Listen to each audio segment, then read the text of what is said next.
अंबरनाथमधून एक धक्कादायक घटना समोर येते। अंबरनाथ पश्चिम येथील शंकर हाइट्स फेज 2 येथील एका इमारतीच्या दुसऱ्या मजल्यावरून एक नवजात स्त्री अर्भकाला फेकण्यात आली आहे, त्यामुळे त्या बालकाचा मृत्यू झालाय। ही घटना रात्री 2च्या सुमारास घडली असावी असा अंदाज व्यक्त केला जातोय। या घटनेची माहिती मिळताच अंबरनाथ पश्चिम पोलीस स्टेशनच्या पोलिसांनी तात्काळ घटनास्थळी धाव घेतली आणि तपास सुरू केलाय।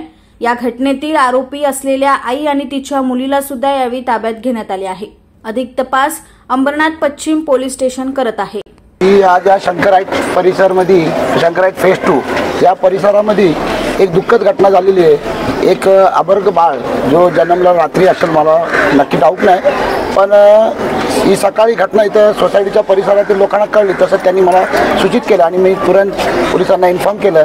आणि इथं आल्यानंतर एक लहान बाळ जो पूर्ण म्हणजे रात्री जन्मलेला असेल असं वाटतंय आणि त्याचं वरतून तिला फेकण्यात आली आहे की हाणून ठेवली आहे, पण ती मृत्युमुखी पावलेली आहे। ही खूप दुःखद घटना आहे आणि एकदम लाजिरवाणी घटना आहे की अशा प्रकारच्या घटना आज देखील महाराष्ट्रामध्ये आपल्या अंबरनाथ परिसरामध्ये होत आहेत। बाळ हा स्त्री जातीचा आहे आणि कशा पद्धतीने ही घटना घडलेली आहे आता पोलीस त्याचा तपास करत आहेत आणि महिलाला त्यांनी पोलिसांनी ताब्यात घेतलेली आहे।